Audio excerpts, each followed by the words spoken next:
আসসালামু আলাইকুম। করব খামার গর্ব দেশ, এ হলো আমাদের সোনার বাংলাদেশ। আমরা নিজেরা হাঁস পালন করব এবং অন্যকেও হাঁস পালন করতে উৎসাহিত করব। অনেকেই আমার কাছে ফোন দিয়েছেন বা মেসেজ করেছেন রাজহাঁসের প্রতিবেদন তৈরি করার জন্য। আপনাদের রিকোয়েস্টের ফলে আজকে প্রতিবেদনটা তৈরি করছি। অল্প খরচে আপনি কি রাজহাঁস পালন করতে চান? তাহলে আর দেরি কেন, সরাসরি চলে যেতে পারেন আপনারা নেত্রকোনা মদন থানায়, অথবা আপনারা ফোনে যোগাযোগ করতে পারেন। আর এই রাজহাঁস সম্পর্কে বিভিন্ন তথ্য আপনাদের সামনে উপস্থাপন করার জন্য আমি আজকে এই মুহূর্তে কথা বলবো রাজহাঁসের বাচ্চা বিক্রেতার সাথে, যিনি আপনাদের কাছে সবসময় বাচ্চা বিক্রি করে থাকেন। জিন্ডিং, খাকি ক্যাম্বেল, ইন্ডিয়ান রানার, সেই হ্যাচারির মালিক রাজহাঁসের বাচ্চাও বিক্রি করে থাকেন। আসসালামু আলাইকুম। ওয়ালাইকুম আসসালাম। আপনার নাম এবং আপনার খামারের নামটা একটু বলবেন। আমার নাম আইনুল হক, আমার কামারের নাম সততা হাঁসের কামার অ্যান্ড হ্যাচারি। তো এই খামারটি আপনার কত বছর যাবত এই হাঁসের সাথে জড়িত আছেন আপনি? আমি এটা জন্মলগ্ন থেকে এটার সাথে জড়িত, আর এটা শুরু করছি 1991 সাল থেকে।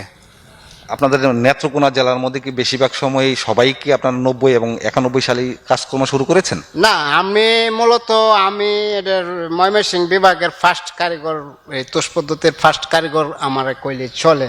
কারণ আমার আগে আর এই তুষ পদ্ধতিতে আর কোনো লোক এই হাঁসের বাচ্চা উৎপাদন করে না। ওনার কাছে কিছু রাজহাঁস আছে, সেটি কি জাতের, কতগুলো আছে, সেই সম্পর্কে ওনার কাছে কিছু খুঁটিনাটি তথ্য জেনে নিই। আপনার কাছে যে হাঁসগুলো আছে দেখছি, সেই হাঁসগুলি কি জাতের হাঁস এগুলো? এই হাঁসগুলা হইল আপনার রোমান জাতীয় হাঁস। এই হাঁসগুলা দেখতে খুব সুন্দর, ওজনও আপনার 5 কেজি, এই 5.5 কেজির মতো ওজন হয়। এই হাঁসটা আপনার পালতে খুব সুন্দর, এটা ঘাস খায় হাওড়ে। কোন হাঁস? আমি তো এখানে দুই জাতের হাঁস দেখছি। এখানে একটা হচ্ছে রাজহাঁস আমরা যাকে বলে থাকি, আর একটা সাদা যেটা দেখা যাইতেছে বলতেছেন, এটা কি রোমান? এটা হইলো রোমান জাতীয় হাঁস। হ্যাঁ। তো এই হাঁসের বাচ্চা কি আপনি, যে মানুষ যদি আপনার কাছে জানতে চায় বা বাচ্চা চায় বাংলাদেশের বিভিন্ন অঞ্চল থেকে, তো সেক্ষেত্রে আপনি কি করবেন? সেই ক্ষেত্রে যদি আমার কোনো লোকে ফোন দেয় এই বা বুকিং করে, তাহলে আমি বাচ্চা পাঠাই, নাহলে আপনার বাচ্চা আইসা নিয়ে যায়, আপনার ঠিকানা মতো আসলে বাচ্চা দিয়ে দিই। দর্শক বন্ধু, ওনার কথার প্রেক্ষিতে আমি আপনাদের কাছে একটু দৃষ্টি আকর্ষণ করতে চাই। বাংলাদেশে অনেকেই আছেন হাঁস পালন করছেন, কিন্তু একটু আগে যে কথাটা বললাম, যাদের মনে আশা যে আমি রাজহাঁস পালন করব, সেক্ষেত্রে কিন্তু বাংলাদেশের বেশিরভাগ জায়গায় খুঁজে কিন্তু এই হাঁসদের বাচ্চা পাওয়া যাচ্ছে না। এই হাঁস যদি আপনারা ক্রয় করতে চান, আপনাদের সুবিধার্থে ওনার মোবাইল নাম্বার, ঠিকানা আমরা নিচের ডিসক্রিপশন বক্সে এবং মোবাইল স্ক্রিনেও আপনারা পেয়ে যাবেন। আপনারা কম্পিউটারে দেখেন, মোবাইলে দেখেন, টেলিভিশনে দেখেন, যেখানেই দিয়ে আপনারা দেখেন না কেন, তার ঠিকানা পেয়ে যাবেন। ওখান থেকে তার সাথে আপনারা যোগাযোগ করে আপনারা কাঙ্ক্ষিত যে বাচ্চা, সেই বাচ্চা আপনারা নেওয়ার চেষ্টা করবেন। আজকে এই যে হাঁসের বাচ্চাগুলোর কথা আপনি বলছেন, তো এই বাচ্চাগুলো ফুটাচ্ছেন আপনি তো 1990 বা 91 সাল থেকে এটার সাথে জড়িত। তো কতদিন যাবত আপনি হচ্ছে রাজহাঁসের বাচ্চা বিক্রি করছেন? রাজা হাঁসের হাঁস বিক্রি করছে আজ এই 5-7 বছর ধরে। 5-7 বছর ধরে? হ্যাঁ, 7 বছর ধরে এটা শুরু করছি। আর এটা তো আরো আগে থেকে করতাম। এখন এটা আমরা এই তুষ পদ্ধতির মাধ্যমে এই রাজা হাঁসের ডিমটাও আমরা ফুটাইতে পারি। পারি। এটা কিন্তু একটা বিরল ঘটনা যে তুষ পদ্ধতিতে কখনোই রাজহাঁসের বাচ্চা ফুটতো না বলে আমরা জানতাম, কিন্তু বর্তমানে এই অভিজ্ঞ হ্যাচারির মালিক, যিনি 1990 সাল থেকে এই ডিম থেকে বাচ্চা ফুটানোর সাথে জড়িত আছেন, উনি বলছেন যে রাজহাঁসের বাচ্চাগুলো হাঁসের ডিমের যেভাবে ফুটায় সেভাবে নাকি তারা ফুটাতে পারেন। আপনারা যদি কেউ রাজহাঁসের বাচ্চা ক্রয় করতে চান, সেক্ষেত্রে আপনারা নিজেদের উদ্যোগে নিজেরা ওনাদের সাথে কথাবার্তা বলে নিজ দায়িত্বে এখান থেকে হাঁস ক্রয় করুন। আমাকে হয়তো আপনারা পাবেন না, কিন্তু ওনাকে পাবেন, ওনার সাথে আপনারা কথা বলে নেবেন। আজকের এই ভিডিওতে এই রাজহাঁস পালন সম্পর্কিত বিভিন্ন তথ্য জানালাম, পাশাপাশি আমি জানবো যে তাদেরকে কি কি ধরনের খাবার দিয়ে লালন পালন করতে হয়।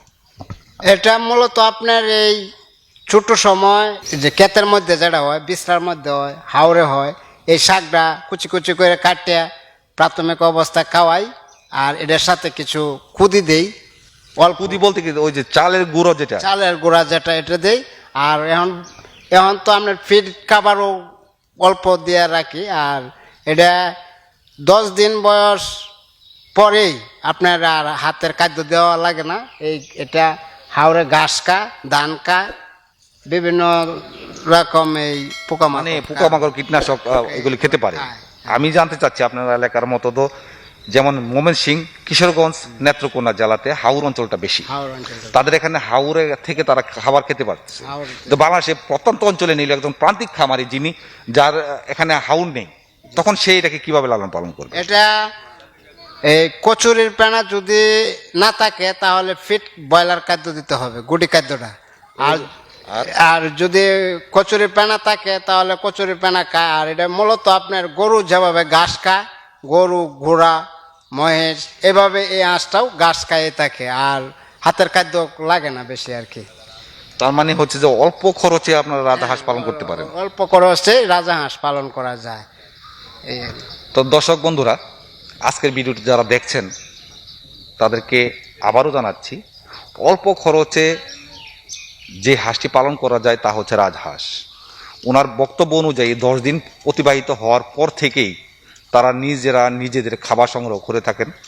শুধু প্রয়োজন হবে নির্দিষ্ট এলাকায় আপনাকে তাদেরকে বিচরণ করতে দেওয়া, সেখান থেকে তাদেরকে শাকসবজি খাওয়াতে পারেন। পাশাপাশি আপনার হাওর অঞ্চল নাই কিন্তু আপনি হাঁস পালন করতে চাচ্ছেন, আপনার এখানে পুকুর অথবা ডুবা আছে, সেখান থেকে কচুরিপানা আছে, সেই কচুরিপানার পাতাও কিন্তু তাদেরকে কুচি কুচি করে কেটে দিয়ে তাদেরকে খাওয়াতে পারেন। পাশাপাশি তারা নিজেরাই পোকা মাকড় বা ছোটো ছোটো ঘাস তারা নিজেরা খেয়ে ফেলে। এখান থেকে তাদের শারীরিক চাহিদা, পেটের ক্ষুধা তারা নিবারণ করে থাকেন। এই অল্প খরচে যদি কেউ শখের বসে 5টা 10টা 20টা যদি বা কেউ যদি আপনি খামার দিতে চান, সেক্ষেত্রে এই হ্যাচারি মালিকের সাথে আপনারা কথা বলতে পারেন।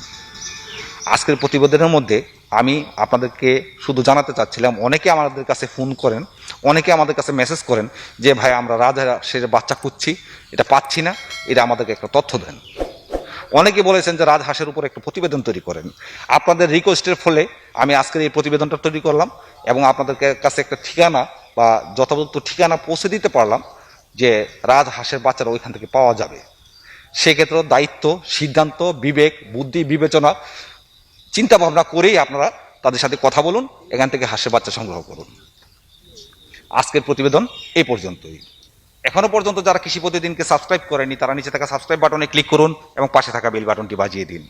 পরবর্তীতে নতুন কোনো ভিডিও নিয়ে আবার আপনাদের মাঝে উপস্থিত হব। সে পর্যন্ত আপনারা ভালো থাকুন, সুস্থ থাকুন।